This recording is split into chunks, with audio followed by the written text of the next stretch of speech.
Welcome back to Route to Resilience. I'm Anupa, and today we're exploring a topic that we will all experience at some point, and yet very few of us are ever taught how to navigate it. Grief is personal and it looks different for everyone, but resilience doesn't mean getting over it. It means learning to tend, honor, and integrate grief into our lives with compassion, clarity, and courage. I'm so honored to be joined today by Nina Rodriguez, founder of Grief and Light. Nina creates space where loss, reflection, and resilience meet, helping people explore grief, honor their experiences, and discover ways to move forward while tending to the heart. Nina, thank you so much for being here today. I'm so happy to have you on the show. It's a topic I've wanted to discuss for a very long time, so I really appreciate your time. Thank you so much, Anupa. Thank you for having me, for that beautiful introduction. And I want to say hello to our audience today. Thank you for being here. Just one thing that I want to mention for our listeners. This conversation might be quite heavy and it might feel quite raw for a lot of people, especially if someone's going through grief at the moment or any kind of bereavement. So I just want to remind listeners to take care of themselves while listening to this episode. So Nina, should we dive in? Absolutely. Let's do it. I would really love to start with talking about you and what your personal journey is and why you started Grief and Light. Mm-hmm. So let's take it back to, let's say, 2019. That was my first introduction to grief on such a personal level. It was the loss of my brother, the unexpected loss of my brother. He was my only sibling. His name's Joseph. And he died the day after his 32nd birthday. And I had lost relatives prior to his loss, but that one felt different because the other losses were more extended family. We are a small family of four, so it was, my parents, my brother, and I. So to lose one member, it just felt incredibly devastating. I mean, to lose one member, regardless of your family size, is devastating. It just felt so incredibly disorienting. And prior to that, I know people grieve, I know people pass away, I know we get sad and all the things, but it's not something you think about how deeply it impacts your life until you're actually in that space. So back then, I was working in real estate in Miami, post-COVID market, which was booming. We had business. I was working late. It was a Wednesday. Actually, this is the day prior I leave work. I actually got a property under contract. My husband comes, picks me up. It was my brother's birthday, and I told my husband, hey, I'm having this inkling to go visit him today. Do you mind if we drive up? And drive up was an hour north. So this is after work. You're tired. You just want to eat dinner, wind down for the rest of the day. But surprisingly, he said, yeah, sure, let's do it. So we could just be with him on his birthday. We had plans for the weekend to be with him, but for whatever reason, I just felt a really strong urge to go there that day. And I'm so glad we did, because that was the last time I got to see him in person and hug him. We actually met, our parents actually met us there, and an uncle, and we had an informal birthday celebration, which was lovely and a great time together. The next day, he was supposed to take care of our uncle's dog.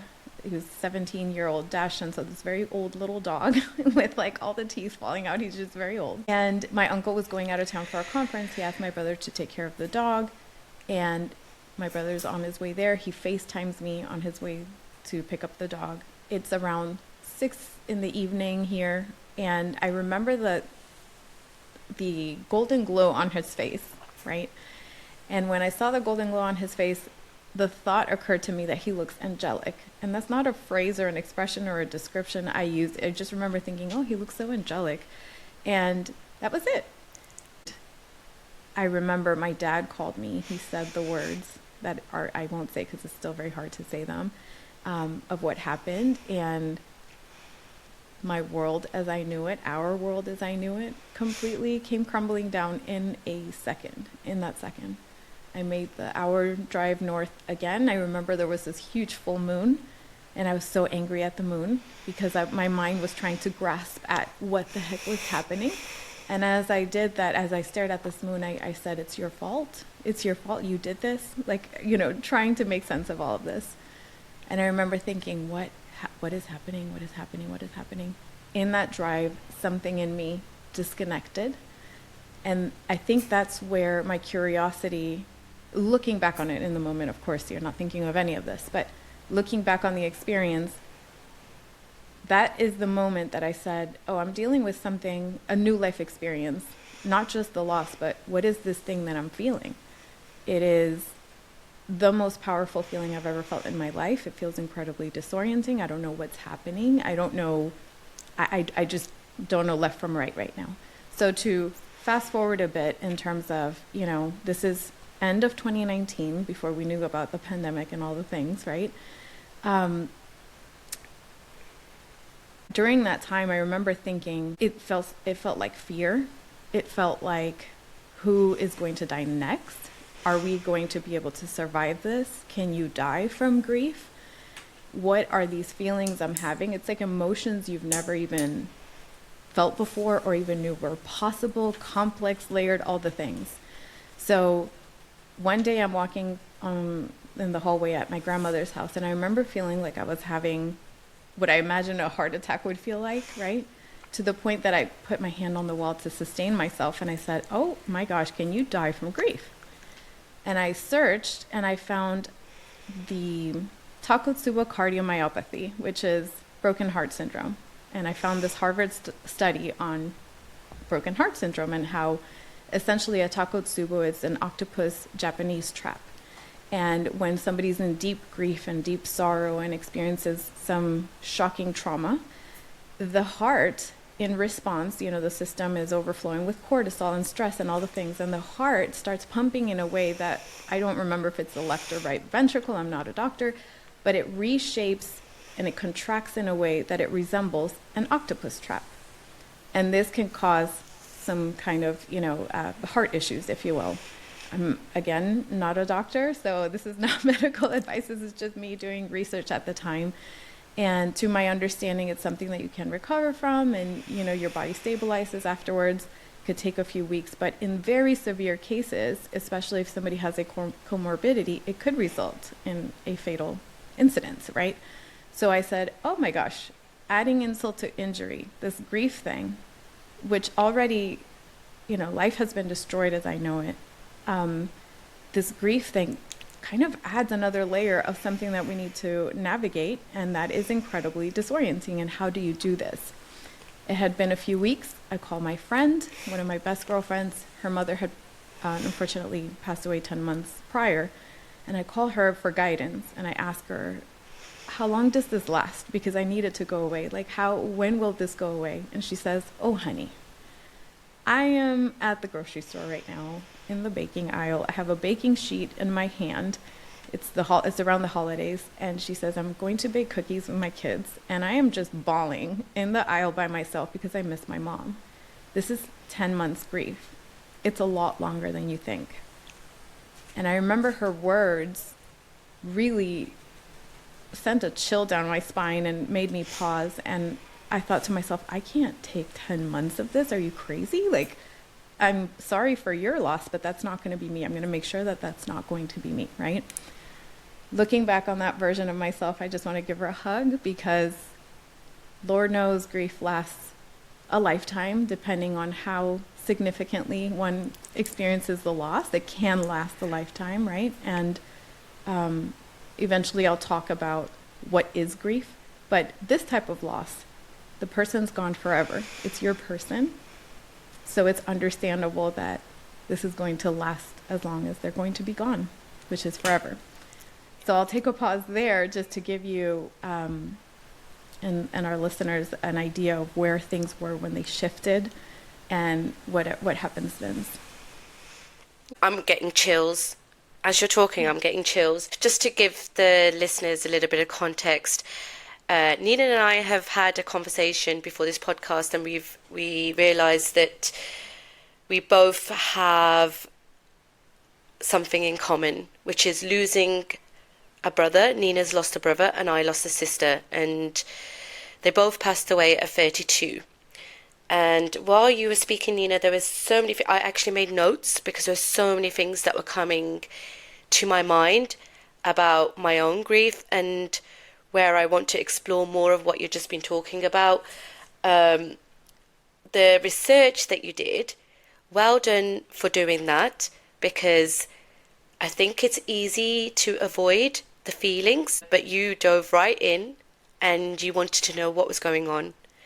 One of the things that I want to mention here is that when you lose a brother or a sister and anybody that's very, very close to you, it's not going to be obvious what is happening to you because you might have never ever experienced those intense feelings in your life, and it probably will take a lot of time to make sense of it. Would you agree with that, Nina? Absolutely. And it did take a long time. You know, I shortened a story here to like a few minutes, but this took months just to even get to that place of curiosity because as much as I would like to say I'm a researcher and all the things, I am a curious person by nature, which I think is a huge asset when you're navigating grief, just to approach it with curiosity.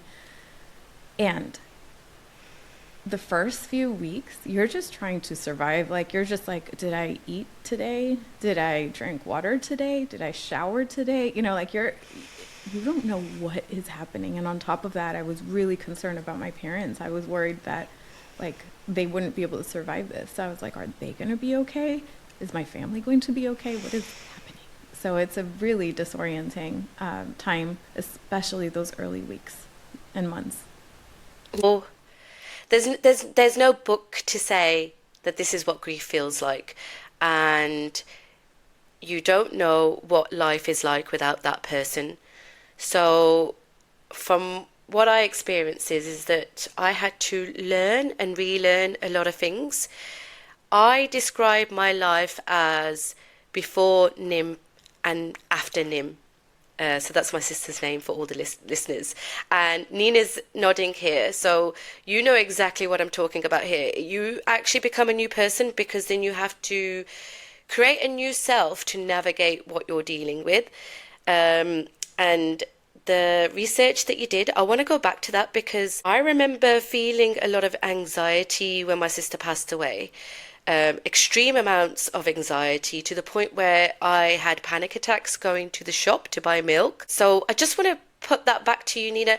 Is that something that you experienced? And when you did the research, does that explain the feelings that I was having? Absolutely. Yes, absolutely. And there's a clear before and after in grief. And let me preface the rest of the conversation with this. Grief is a normal human response to loss and life-altering change, right? So it's how we respond to loss and life-altering change. Things that kind of take the rug from underneath us, that our foundations, our understanding of life as we know it, shifts usually in a moment, right? It is not just related to the death of a person or a pet. I do want to bring pets in there because pet loss grief is very real. And it could also be job loss, life experiences, divorce, losing a home. You know, like in the States here, we had recent fires in California where people just lost their homes, like hurricanes, all the things that happen that really shift our sense of safety, our sense of identity, and our sense of security and how we move forward. So I want to preface it with that. The part that surprised me, and it sounds like it surprised you too, is how incredibly physical grief is, right? I thought grief, from my limited understanding at the time, was emotional. And it's something that with a little bit of mindset work and breath work, we could just navigate it, and it's going to be rough and bumpy, but we'll be okay. I very quickly learned that it's incredibly physical. And I would dare say, if I were to look at a pie chart and divide it up in like sections of what comprises grief, I would say the biggest chunk would be physical. And that's something that, like you said, I had to unlearn, I had to relearn. And I forgot the phrase you used, but you said something like rebuild ourselves in the after. that is so accurate. And also the pieces with which you would have rebuilt yourself or prefer to rebuild yourself are no longer available to you. So there are parts of you that will have to grow in time that you in the moment don't know exist, don't know are available to you, and they will come in time, right? So that's part of why it's so disorienting, because who you were in relation to that person or pet or situation is no longer. And it's not something that you can like control, alt, delete, and like undo. This is permanent. And that permanency is incredibly difficult to navigate, to process, to integrate, to accept, to move through and with. So yeah, absolutely. Panic attacks. My grandmother, her face broke out in hives. And at the time we couldn't put it together. And it was for weeks. She went to the doctor, all the things. And they were like, could this be related to grief? And sure enough, it was her physical reaction, all the cortisol streaming through her body, manifesting itself as hives. And, people have weight gain, weight loss, sleeplessness, they feel nauseous, dizzy, all the things. And if we're not aware that this is tied to grief, and if we don't have the understanding of how to move it through your body, then we could think something is really wrong with us in terms of, being ill or something else. I'm really glad that you explained how grief showed up for yourself, and also I've mentioned how it showed up for me. You've explained how it showed up for your grandma. I think it's really important to make that distinction that it's not going to be the same for everyone, and everyone's going to deal with it very differently. So thank you for explaining that. That was going to be my next question. So I think it might be quite important to, at this stage, talk about, well, how do we navigate this then? Because it sounds so complex, it sounds so intense, and it's different for everyone. So what do we do? What do we do? That's like the bazillion-dollar question. There are some general things that could be helpful, but I want to preface it with, it depends on your circumstance and your type of loss, right? Because the grief of losing your grandmother at 100 who lived a full life and died peacefully may or may not be as traumatic as the sudden loss of a sibling when you were just celebrating their birthday the day prior, right? Or a loved one, a mother to cancer, let's say, seeing their slow decline. You see, so how the person passed, how the event happened, will add layers to your grief. So if it was a traumatic experience, you will have to deal with the grief and the trauma. And there's a caveat that all trauma carries grief, but all grief does not carry trauma. Sometimes grief is gentle and light, and you grieve for a little bit, and that's understandable, and then life goes back to feeling normal. That's not necessarily the area that we're talking about here. We're talking about the one that rearranges our sense of self and how we show up in the world. So that's one element. The second element is, what resources do you have available to you, right? Are you surrounded by people who are saying, Anupa, you need to get over it. You need to move on. She would have wanted you to feel better by now. She would want you to forget about it and live your life. And as well-intended as that sounds, those platitudes are incredibly harmful to the person experiencing the loss, right? And do you have community? Do you have resources? Do you have people who are willing to talk openly about this with you? Do you have the ability to educate yourself or lean into your curiosity? All of this will impact how to grieve, right? I was lucky enough that my family was very open about talking about it all the time. I know that there are families that refuse to talk about it. They put the pictures away. They make it seem like the person never even existed. And if you're somebody that wants to talk about it and you live in that kind of, let's say, family or context, how you experience your grief matters and will be impacted, right? So prefacing the how with all of these elements, and this is why there's no blanket statement, right? So the easiest way for me to answer this question is, in the moment, and in the stage of your grief, because early grief is not the same as 1-year grief, 2-year grief, 3-year grief, and beyond, right? It shifts over time. What is helpful? What feels helpful to you in that moment versus what feels unhelpful to you in that moment? So putting it very simply, because also grief brain is a real thing. You're overwhelmed. You don't have time to be like researching and finding all these things. So in this moment, what feels helpful to you versus what doesn't feel helpful to you, right? This could look like going for a walk outside, if that's what you need, being in nature, right? Talking to a friend, sitting with your puppy or cat or pet or whatever, drinking a glass of water. Sometimes it is so small, the way we support ourselves, it is so small we miss it. We think we have to be doing this grand thing. And I would dare say grief is an invitation to slow down and to turn inward. And it's really in that slowing down that you start learning what it is that you need. Sometimes we don't even know what we need, but you can hear it better when you slow down and take the smallest, tiniest, most accessible next step forward, right? That would be a how, especially in those really tough days. Also, shortening the timeline horizon. We have a tendency to think, what am I going to do from now on? What's going to happen next year? Do I have to sell the house? All these big decisions. And my invitation is to reel it back and come back to this present moment. You are not the person that needs to make that decision yet. So don't worry about that person yet. For now, what are you doing today? What are you doing this afternoon? What are you doing tomorrow? And then keep it to this tiny set of decisions, because the world is incredibly overwhelming.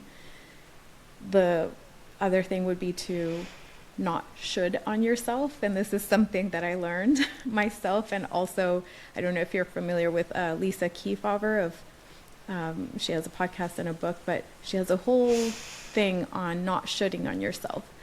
We have this tendency to believe that we should be doing something, we should be doing better, or we shouldn't be doing this, or we shouldn't be feeling this way.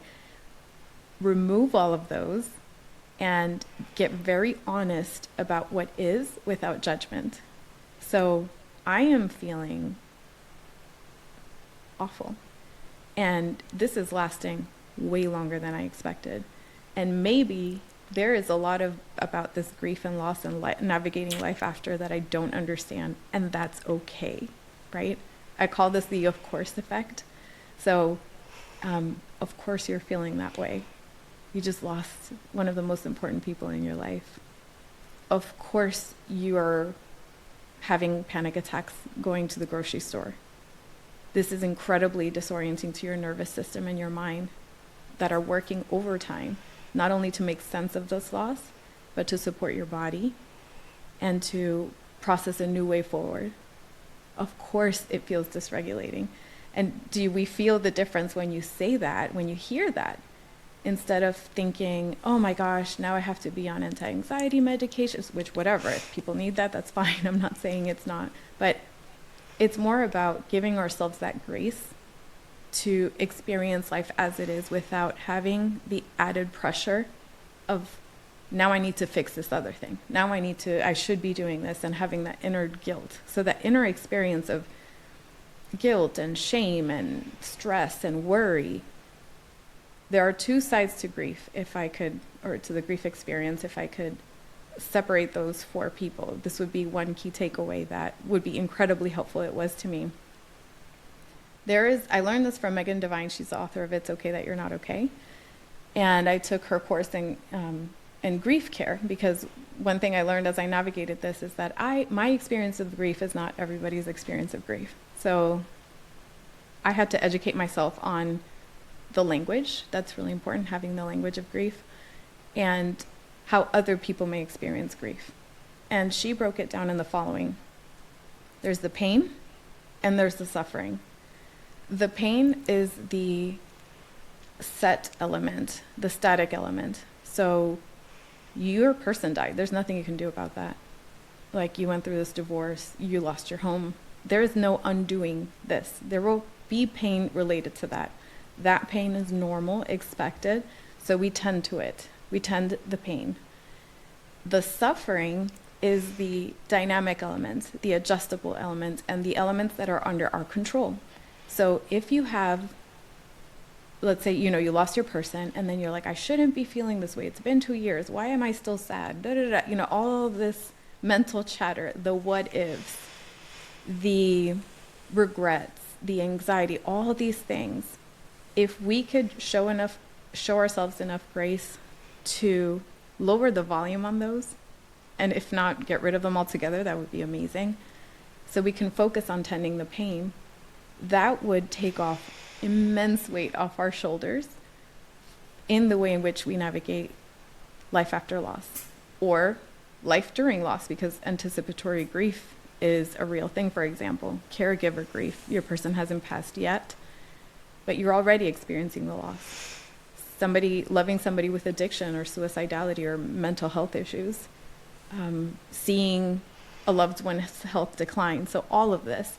And instead of being harsh on yourself on top of everything that's already happening, you turn down the volume on the suffering. You can then spend your energy on tending to yourself, the pain, and finding the next immediate step forward. Thank you so much for that, because sometimes it feels like you need permission from someone to say that you can take care of yourself, you can slow down, and there is no should. Yes. I know for a fact that when I experience grief in all of those forms that you've just described, because, we've established that grief isn't just losing a loved one, I go into hyper productivity mode because I think that's what I should be doing. So I really appreciate that you're giving people that permission to take the time to feel their grief and to know that there's an incredible amount of pain that they're feeling. But let's talk about time and how grief can show up over time, because I know that there's going to be birthdays that come up when you think about that person and you'll grieve.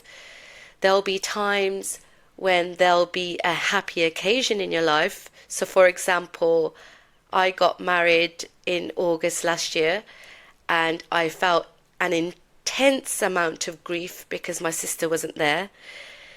My brother-in-law, who is very tightly connected to my sister, and of course he passed away in November, and alongside feeling the grief for him, I felt an intense amount of grief for my sister too.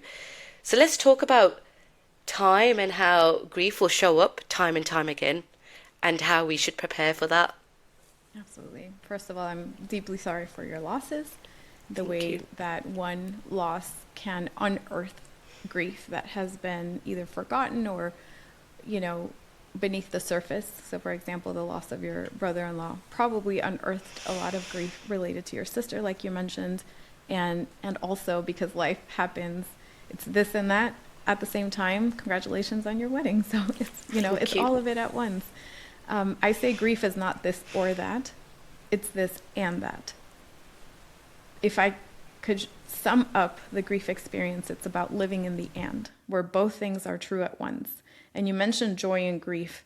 I remember feeling early grief. It's easy to feel like you'll never feel joy ever again. Like it's just not possible. It's no longer accessible to you. And that is okay to feel in the beginning, because that's what life is at that moment. I would invite somebody, especially in early grief, to be open to the idea of what I say, cracking the door open to the possibility of joy and the possibility of change. Grief time. I have an episode about grief time, our perception of grief time. Here in the States, we have the reference of when 9/11 happened, the Twin Tower collapsed in, 2000, I think it was, or 2001. And so I call it the 9/11 moments, right? where people ask, where were you on 9/11? That was more than 20 years ago, but you remember exactly what you were doing, exactly what happened, exactly what you were feeling, and maybe even what you were wearing. But if I ask you, Anupa, what did you have for lunch last Tuesday? Unless last Tuesday was a special day, I don't know, I can't remember, I would have to think about it, right? So same thing goes for grief time. The experience that prompted the grief is such a marked moment. It is such a clear, defined before and after that becomes a quote unquote like 9/11 moment in your own personal life. And when you have somebody ask you about it, it's almost like you could relive it. And if there was trauma involved, probably even more so, right? Overall, we don't get over our grief, we move forward with it. And that's one thing that I've heard people say resilience is bouncing back. When you no longer have the person or that life available to you, there is nothing to bounce back to. I've heard a friend in the space, her name is Blair Kaplan Venables, say resilience is bouncing forward. And that makes more sense to me. I would define it as moving forward with your loss and without trying to get rid of parts that naturally define who you become today. So it is very understandable that on marked moments in your life, whether that's a joyful occasion like a wedding or their death anniversary or a milestone in your life, I'm sure you've had accomplishments that you wish you could have told Nim about. And just feeling like, oh, I can't grab the phone. Or maybe you went to grab your phone and text her or call her, and then that moment hits you like a bucket of ice, like, oof. Your mind even forgets years later that this person is gone, right? Because they were such an integral part of our lives and our sense of identity. So grief time, I like to say, is not linear. Grief time is, especially in those early days, a week could feel like a year. A year could feel like both a blink and a lifetime. It's incredibly disorienting because of the way that our memories are stored, the way that our hearts recall our people, and the longing for those moments again. I spoke with another podcaster who said her mother had passed like almost 20 years ago. And she said, I thought I got over my grief. I thought I was good. And then my birthday rolled around this year and I lost it. And I think her words were, I regressed in my grief. And so she asked me, why did that happen? She was almost surprised and maybe a little bit angry. And I said, because you're a daughter missing your mom. It's okay. Even 20 years later, even 30, I've spoken to people who are grieving 40, 50 years later. They lost their sibling during young age. And then, as an older person, they never had the experience of, or barely had the experience of processing their loss or talking about their loss because it was more taboo back then. So then as adults, it shows up. Or I've heard situations where children lose their parents early. And then as adults, that grief, it's almost like it's brand new because they're processing it as an adult, as this other version of themselves in the context of, well, everybody else has their parents and everybody else's parents showed up for them. And here's my life. It looks so different. And that brings up all the things. So time becomes nonlinear. It becomes warped. We grow around our grief. I don't know if you've seen that image of the little ball in a container. It's not that the ball shrinks, ball symbolizing grief. It's that we grow around it. Our container, our capacity to hold the magnitude of the experience expands if we lean into grief, because you mentioned earlier that you put your head down in the work and you just got busy, which it's okay because that's a protective mechanism. Your mind says, I'm overwhelmed. I need to do something with this energy, so I'm going to focus on my work. That's okay. And I do believe it's important to dedicate time to being with your grief, understanding grief, processing how it shows up for you, because it's going to be different for you than it is for me. Grief is incredibly patient. It will be there waiting for you when you least expect it.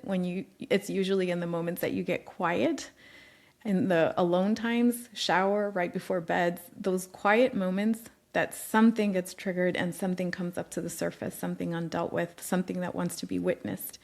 And grief needs witnessing, loving witnessing, empathetic witnesses. It needs expression. It needs integration. And it needs community. Because we, quote unquote, heal, and I use that word loosely. We heal in relation to others. So broad answer to the time one. But time is non-linear in grief, and that's okay. I think that one of the things that which we've uncovered here, which is really important to know, is that grief can go on for a lifetime, and it's most likely to go on for a lifetime, and it will hit you in the most mysterious ways, in the most unexpected ways, and maybe we can't always be prepared for that. But when we do feel that grief, it's a good idea to slow down, listen, be compassionate, and allow that grief to come up. The thing is that they're not here anymore, but we are, and our life still goes on. How can we navigate that grief through our lifetimes and not be consumed by it? How do we do this? Because the last thing I want to do is to be held back by my sister's death or my brother-in-law's death. It's not what they would have wanted. So how can we flip it on its head and just say, well, I'm going to use this to empower me instead? That's a beautiful question. And the answer to that will depend on what type of person you are. There are two researchers who found two sides of the spectrum to the way in which we grieve. And some are instrumental grievers, and the other ones are, oh my gosh, I'm forgetting the word, but essentially emotional grievers, right? So an emotional griever is usually the one that you see in the movies, like they cry and, very external. The expression is very overt and external and visible and obvious. Then the instrumental grievers tend to be more quiet and reserved, and they don't want to cry. And maybe they just grieve privately. And to somebody looking from the outside in, they may look insensitive. They may look like they're not processing their grief, et cetera, et cetera. So understanding what you're naturally drawn to. Are you somebody who likes to emote and express and talk about it? I was, I wanted to talk about, I created a podcast about it. I wanted to talk about it, right? Or are you somebody who is more quiet to the heart, who feels the need to keep it more private? And this is a spectrum, so it could shift. You could shift from one to the other at times. I would say search within to see which one you fall under, right?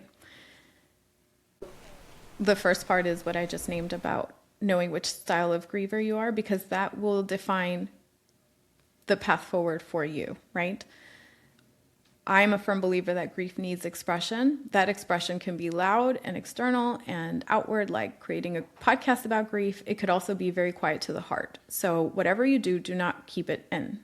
It needs an outlet. It needs expression. So if you're more private, that could be a journal. If you're more private, that could be crying in the car or the shower, wherever it feels comfortable to you. If you are more of somebody who likes to express externally, find your people.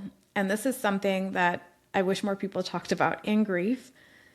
The people that you thought would be there for you often are either unable to or don't know how to show up in the way in which you need. And that's what we call a secondary loss, because it feels like we're also losing the people that we thought would be there for us. We live in the context of a grief-averse, grief-illiterate society, and most people do not have any idea how to show up for ourselves. They're incredibly uncomfortable. It's incredibly confronting to them. So our go-to resources so that we could feel safe and we could feel like this grief isn't taking over our lives completely often are not there. So I want to normalize that. So it puts us in a situation where we have to find community and people in other areas. We are also very lucky to live in a time where social media is a thing, right? And most of the community that I connected with, if not almost all of the community that I connected with, was through social media, through creating an account about grief and seeing, is anybody else feeling this, or am I the only crazy person who feels this way, right? You will very quickly find that there are millions of people going through the same thing. And when you speak up about it, you not only connect with others, and that me too-ness about it is incredibly powerful. There's a proverb, I think it's like a Swedish proverb. I'm going to butcher this. It's called, it says, grief shared is grief halved, or sorrow shared is sorrow halved, and joy shared is joy doubled. So that effect, that when we share, when we express, not only are we giving it somewhere to go, but we're also understanding at a deep level that we're not alone. So this could be social media. This could be engaging with your community. Somebody told me once, you have to be an active participant in your life. And that's a harsh thing to hear after you've lost somebody. But when you're ready, when that door opens, be an active participant in your life in whatever form that looks like to you, right? Community is incredibly important. Podcasts exist. Find ways to connect so that you deeply feel and understand that you are not alone. But going back to the beginning of our conversation, grief is incredibly physical. So I would add to that, more than the emotional, more than the expression, all the things, move it through your body, move it out of your body. Your nervous system is working so hard to regulate you, to support you, to keep everything functioning while there is stress and cortisol and all the oxidative things running through your body. Support your body through this so that it could do its job, right? When you're in deep grief, especially like I said, cortisol is spiking, do not do high intensity workouts because you're adding more stress to the body. Do gentle movements. So yoga, a gentle walk outside, being in nature is incredibly healing, but just understand that when the body starts feeling anxious, shaky, nervous, it is begging for movement. It is begging for you to support it. So nutrition, hydration, sleep, which could be incredibly difficult. Just don't be hard on yourself on that one. It's whenever you can sleep, that's good. Move it through your body, and expression. Whatever wants to come out, let it come out as it comes out without judgment, right? One example I'll give is a lot of people they express being less than thrilled to wake up the next day. I'll put it that way, right? And that could border in the topic of suicidality. One very gray area is that, and I think it was David Kessler, a lot of people are familiar with his work in the grief space, who says a lot of this feeling of feeling less than thrilled to be here is a deep longing to be with your person. It's not that you don't want to be here, it's a deep longing to say, I don't want to do this day again.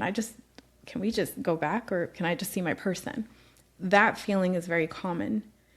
If that feeling starts becoming louder, heavier, darker over time, more persistent, then you may be talking about something else, and you may want to get support in the form of therapy, right? Being keenly aware of how your energy is moving through time, how your thoughts are moving through time, how your health is being affected over time, that awareness will help us grieve in a way that is healthy versus, like you said, letting it take over our lives, right? Once even your mind starts wondering, is this taking over my life? That is a great signal to go seek out some help. Go seek out community. Go to a grief group. Go to a grief-informed therapist. Not all therapists are trained in grief. That's something very important to talk about. Not all therapists are trained in trauma. So if you experience traumatic grief or traumatic loss, seek out a professional who's well-versed and educated in this world. And it's okay to ask them about their experience. But it begins with those small moments of tending, with those small moments of leaning in. Remember the pain and the suffering, so release the suffering aspect of it. Release the things that are under our control. Don't shoot on yourself. Be gentle with yourself. Interrupt those what-if spirals. Tend the body. Find community and express. And that will help you and sustain you in the long run. I would like to add to that one thing that was incredibly powerful, because it's okay to talk about all these things. And also sometimes it is the weirdest things that make you feel supported. So I learned about the concept of continuing bonds, which is death ends a life, but not a relationship. So you can have a relationship with your person, pet, whatever point of connection, even after loss, right? And what that looks like will be very different for everybody. In my case, if I were to be very honest about what was the most helpful thing in your grief, other than my curiosity, it was the concept of continuing bonds. Because I had dreams about my brother. I experienced moments of synchronicities that some people call signs that were just undeniable, those that make you pause and send chills up your spine, you know? These moments of connection that you can't quite explain, but you just know in your gut there's something there. So the invitation to not question that, because some people are like, well, I think I'm going crazy. I'm like, you're not. This is, if you talk about it with other grievers, they'll say, me too, and I experienced this, and me too, right? So allowing yourself to develop that language and point of connection with your person is incredibly powerful, because it feels like continuity. It looks so different.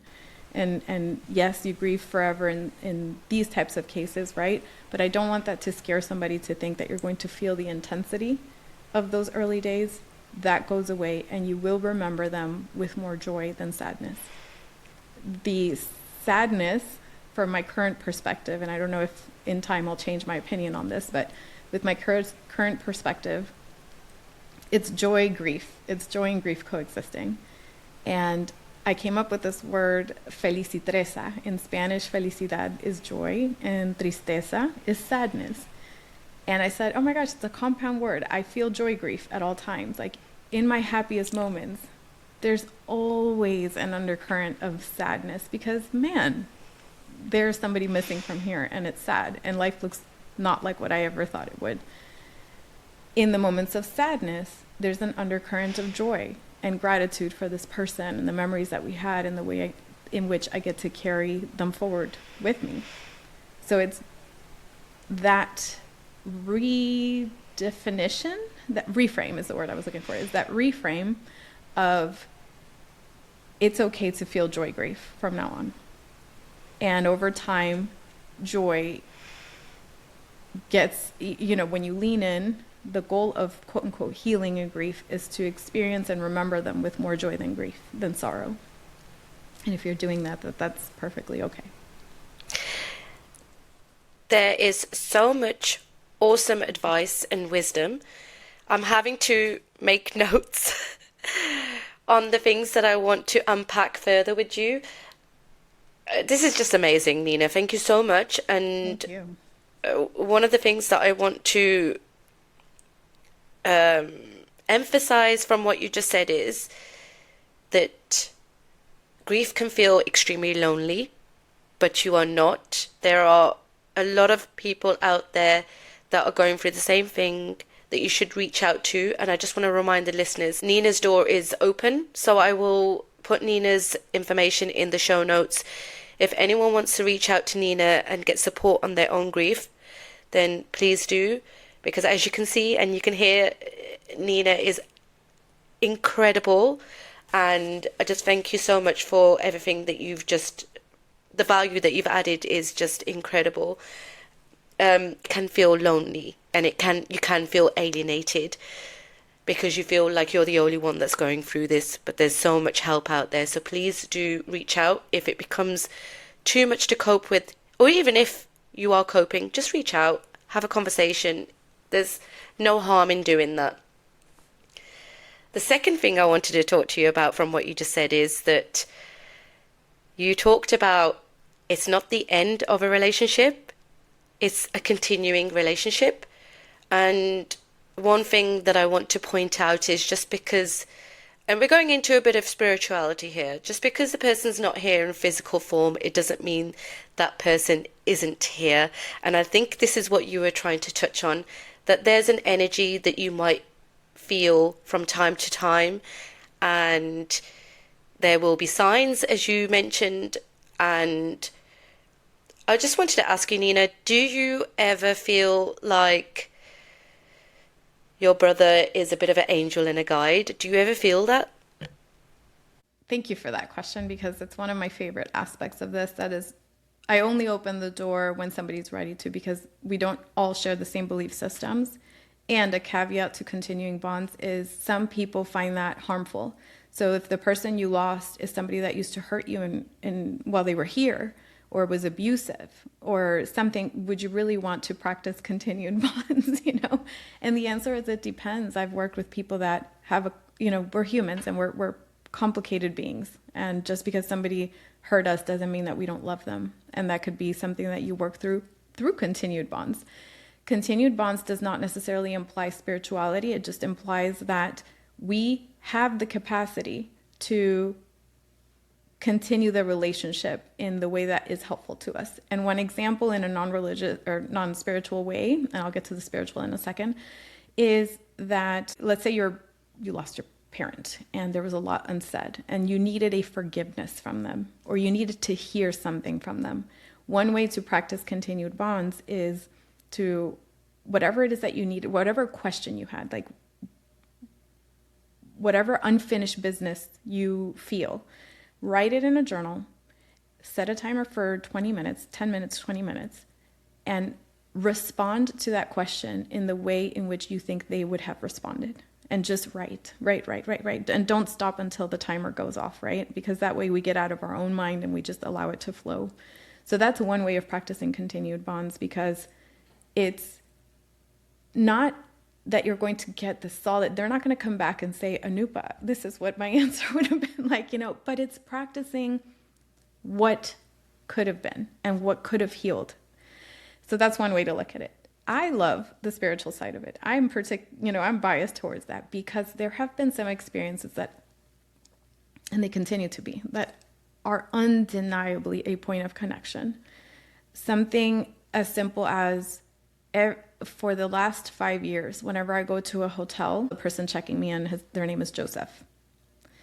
And this has not failed. I have pictures. I call my parents every time. I'm like, this is getting to the point where it's funny to me. It just happened last weekend. I was at a conference and the person checking me in, he's like, oh, I'm Joseph. How can I help you? I'm like, of course you are. And my brother's name is Joseph. So when I had a medical emergency in last year, I had an experience with anaphylaxis. I went into the ER and I wanted to, I was panicking. I'm like, that anxiety about my parents' remaining child. I don't want to die. Like something's happening. I was very terrified. They take me into the emergency room. The nurse says, my name is Joseph. And so I'm like, okay, little things that I just know there's a presence here. It's going to be okay. It's a language you develop, I believe, with your person in spirit. I don't label it as like angel or guide. If that's helpful to somebody, that's fine. It's just a point of connection with the energy that looks different now, but it's still their fingerprint. It's still very uniquely them. Messages that come through songs. I remember the first year after he passed, that Valentine's Day, my family got together. They go to a restaurant and the waiter comes running. He says, is there a Joseph in this table? And he was looking for somebody at a different table, but what are the likelihoods that he ran straight to our table to say, is there a Joseph here? And they might seem small, but in that moment, it makes you pause. It makes you pause so much. I've also had, I did a podcast with Dr. Joshua Black of the Grief Dreams podcast. I've had over 200 dreams with my brother. 95% of those feel very regular, like your everyday dream or every night dream. A handful of those were conversational and I had messages that had real life consequences for me here in this 3D world, because I listened to the message in that dream. And one example I'll give, I had a dream that he told me in the future will require you to be flexible. That was the message. The future will require you to be flexible. This is right before the pandemic. This is like January, February 2020. I happened to get this opportunity at the time. Like I said, I was working in real estate to work for a developer. I was not ready. I go into the interview anyway, just to give myself the opportunity. They hire me on the spot. They say, you start tomorrow. And it felt so fast. And I was very nervous. The VP of operations said, hey, give yourself some time. Just test it out. And if you don't like it, you could change. Okay, no problem. when I go into the conference room, I look at the suite number and it was 119, but from the perspective that I was looking at it, it was 9/11. That's the day my brother died. So I was like, it feels like I'm supposed to be here. Okay. 2 weeks later, I'm completely overwhelmed. Grief is all-time high. There's the shutdown. There's all these things, but we were still expected to come into the office. Like, it was just crazy. And I said, I can't do this. And I remember that same person putting their hand on my shoulder and saying, take a deep breath. It's going to be okay. It's just going to require you to be flexible. When that man said the word flexible, that dream came flooding back, right? And I said, okay, I'm going to trust that there's something here. I'm supposed to be here. I don't know what it is. I'm just going to figure it out. Turns out the lockdown, all the things, the developer that I was working for at the time said, so long as I can help it, everybody's going to get paid throughout this whole thing, no matter how long it lasts. Just keep doing your job. We're going to make sure that you're safe and everything's going to be okay. At that time, my husband's job, they cut back salaries because the companies were struggling. But thanks to that, we had the opportunity to still pay our bills, still keep a roof over our heads, be absolutely okay, get out of debt, and be okay in the long run. So is that connected? Is that hard proof? I don't know. I choose to believe it is, right? So my continued bonds looks like leaning in and choosing to believe that there is something here, that he is guiding me in some way, that I am learning to communicate with him in whatever form his energy is now. And that I trust that whatever I feel in that moment, I don't question. I choose no longer to question it. I just say, I know you're here. Thank you for being here. And I talk to him in my heart. I say, I hope my love reaches you wherever you are. I hope you're seeing this. I hope our parents did this weekend. I hope you were there, and that's how I do it. And it looks different for everybody. There's no guidebook or rule book. It is just really powerful to be able to practice this in a way that feels true to you. That's really beautiful. I have had similar experiences, and it's comforting. And when something like this happens in your life, it's nice to have those moments. But I also really, really appreciate how at the beginning of that question, you very responsibly distinguish that not everybody has had a good relationship with the person that has passed. And also there are things that are unsaid. And I think that was really responsible of you to do that. So thank you so much for being very inclusive of all our listeners. So we're coming to the end of the podcast. And if I'm really honest, I could continue talking to you forever. Same. Thank you for the space to have these conversations. One of my missions is to foster a more grief-informed, hopeful world. I believe that grief work is one of the key callings of our time, especially with everything that's happening. Grief literacy, grief fluency, grief work is all life-affirming work. We tend to shy away from it because it's scary, it's new, it's uncomfortable. And my invitation to everybody listening today is lean in with curiosity. You will find, a lot of people ask me, how can you talk about this all the time? I would be so sad and it's so depressing. Of course there's sadness. We're talking about loss, right? And I get to meet people in their most vulnerable, human, and honest expression. And to me, there is no greater privilege. That is a beautiful way to meet people and to help guide them through one of the hardest times in their lives.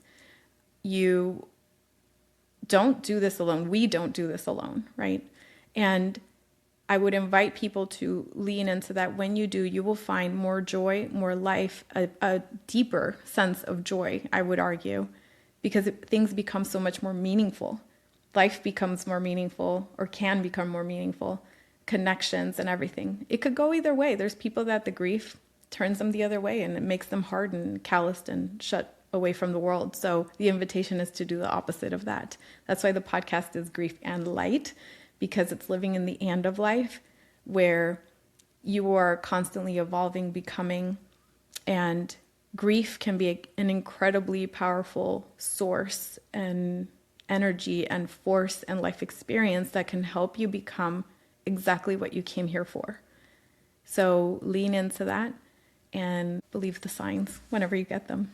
It's so powerful to feel those points of connection. So we're going to end the podcast by Nina helping people who are experiencing grief right now. And if they're feeling overwhelmed and stuck in their grief, Nina's going to give you one thing to encourage you to try today. I'll give you one and a bonus. So one is really check in with yourself and ask yourself, what do I need today? What do I need in this moment? I think we often think about all the things we could do for others, all the things we should be doing, all the things we're not doing, but we forget to check in with ourselves and develop that language and that understanding of what it is that I need to be nourished in this moment, and do that.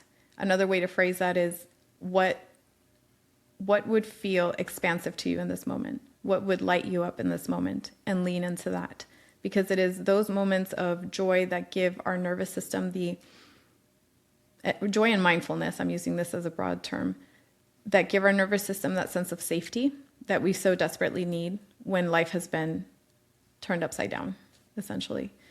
The bonus one I would say is listen to the podcast. That's why the Grief and Light podcast exists, to give people frameworks. Root to Resilience podcast, that's also why these podcasts exist.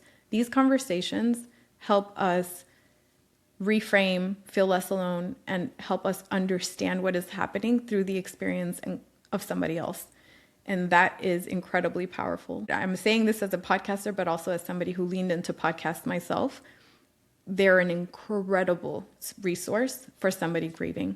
So if this feels heavy, find an episode that resonates, listen to that, lean into the wisdom of, you're already doing that here if you listened here, but continue to do that.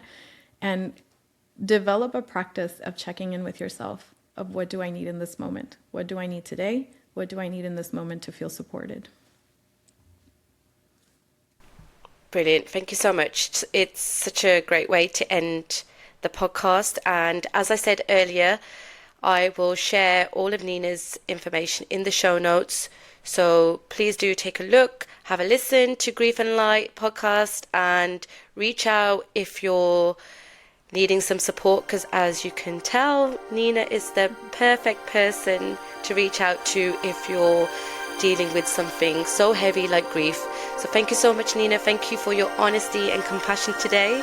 And I know that your insights are going to be so useful and valuable for so many people. So thank you. It has been an honor, Anupa. Thank you for the space to share for all of you. Thank you. To our listeners, grief isn't something to fix. It's something to honor, to tend to with care, and to integrate. Because no matter how painful, it rarely disappears completely. So lean into your community, be gentle with yourself, and hold space for your emotions. So take care of yourself, and remember, resilience is your superpower.